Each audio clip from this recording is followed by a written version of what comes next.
So it's a meeting of economic development. Due to the weather, we've kind of taken a little different approach on this. We have encouraged members to be present for the finance meeting that immediately preceded this, and we had good discussion, and we had good dialogue on both of the bills during that meeting. And so my hope in this one is to call up the bills, ask for additional questions that members may have. Was everyone in the meeting present for the finance meeting? I believe they were. So I'm going to go ahead and call up the first bill, which was double referred from finance. It's Senate Bill 2822, the Mississippi Flexible Tax Incentive Act, create. The recommendation of finance was title sufficient do pass. It's been sent to us for further just kind of discussion here. Just a brief synopsis here. We had good, lively debate. We had a couple different issues that we're going to look into and get some answers for. But in general, I think the impression coming from the Finance Committee was that we are trying to streamline incentives to the state into an easy-to-use calculation.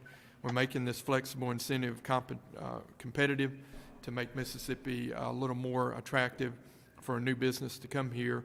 And we're increasing transparency so that the public and economic developers understand whether the incentive is useful and is fulfilling its intended purpose. So with that, I know everyone was here for the previous discussion. Are there additional questions from committee members? Senator Barnett. Thank you, Mr. Chairman. I'll just like to motion at a proper time. Senator Norwood.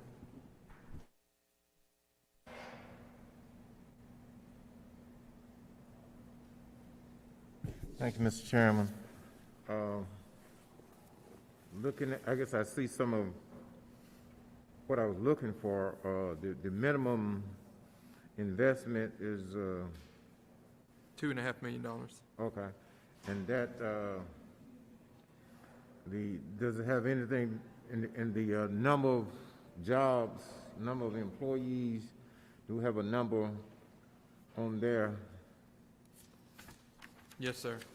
Is that up in 181, line 181? Let me get back to my handout on it here, Senator. Okay, so in Section 2, subsection O, the minimum job creation requirement is at least 10 new full-time jobs. Subsection P under that, the minified qualified investment is $2.5 million. And we have provisions in there of what a full-time job is. I'm not sure if you made it to that part of the discussion in the previous committee meeting, but 1,820 hours per year or 35 hours per week for the entire year would be a new full-time job. And that, now does that include, does that require, because at 35 hours, that does not include, they do not have to pay benefits. Am I correct? Yes, for certain provisions of this, benefits are indeed required. So, okay, and do we have any reference of the salary amount that per hour or salary amount that the individual will be paid? Yeah, and I don't know if you've got this little handout here. I think this would be very helpful for you here. The staff is kind of helping you kind of find it here. But basically, for the base calculation, if an award is made, to get the award, a big portion of it, you have to be paying wages that are at least 75% of the state or county wage average to be eligible for the award. But if you see on this little scenario here, Senator Norwood, if the business or expansion is paying awards that are greater than 110% of the state or county wage, or 125% in that scenario too, they have an additional incentive for being a higher paying employer.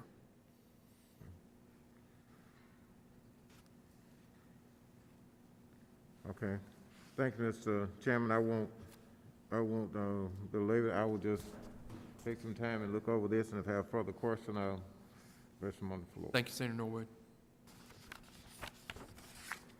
Any additional questions? Sen Sparks? Thank you, Mr. Chairman. This is just a question on your flow chart.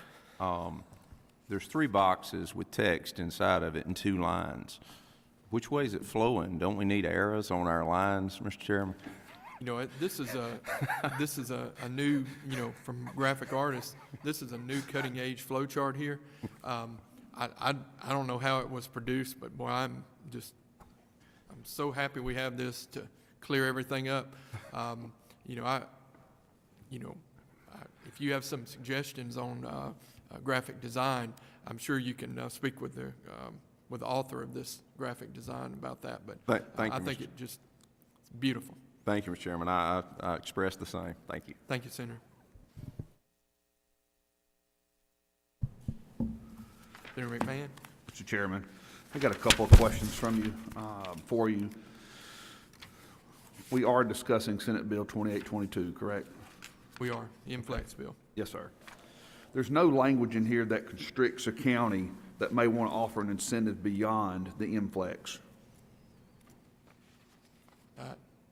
I think the county is able to do anything they want to do beyond that. That's the way I interpret it. I want to, for the record, though, state there's nothing in here that constricts a county or any type of authority, economic authority that may already be operating if they want to offer an incentive beyond this. Right, and it's not going to affect any incentive they're currently offering. Okay. The second thing, is there any language in here that allows our current governor or a future governor to have any additional incentives as well? And I ask that question in this context. If we're in the middle of recruiting a business to come to Mississippi, we've made this very easy. With your work and effort, this is going to be an easy process, but it also allows our competitor states to see exactly what we're offering as well. So I'm asking, are there any additional incentives at the governor's office or by the commissioner and MDA? The only incentives we are repealing, you know, are the ones that are in the next bill coming up. I think the ability to make other incentives, and, you know, I kind of just, you know, think about, you know, infrastructure improvements or other things like that. We're not touching or really moving on that. So I think there'll still be flexibility to do that. Thank you, Mr. Chairman. Thank you, Senator. Additional questions? I have a motion, title sufficient, do pass. I think, Senator Barnett, you same motion? Okay. I know I wanted to recognize you first for the motion since you asked. Motion title sufficient, do pass, Mr. Chairman. All in favor? Aye. Any opposed? Thank you for your work on this. And so the next bill we're going to pull up is Senate Bill 2967, Taxation Amend or Repeal Certain Tax Credits, Exemptions, and Incentives. Again, this bill also was double referred to Finance and Economic and Workforce Development. The recommendation of Finance was title sufficient, do pass. Again, in the last committee meeting, we had good, lively debate. We had some issues raised on certain line sections, and I made the firm commitment that in light of the time to get this through, that I will make some floor amendments to add a reverse repealer and to remove certain line sections as it deals with broadband.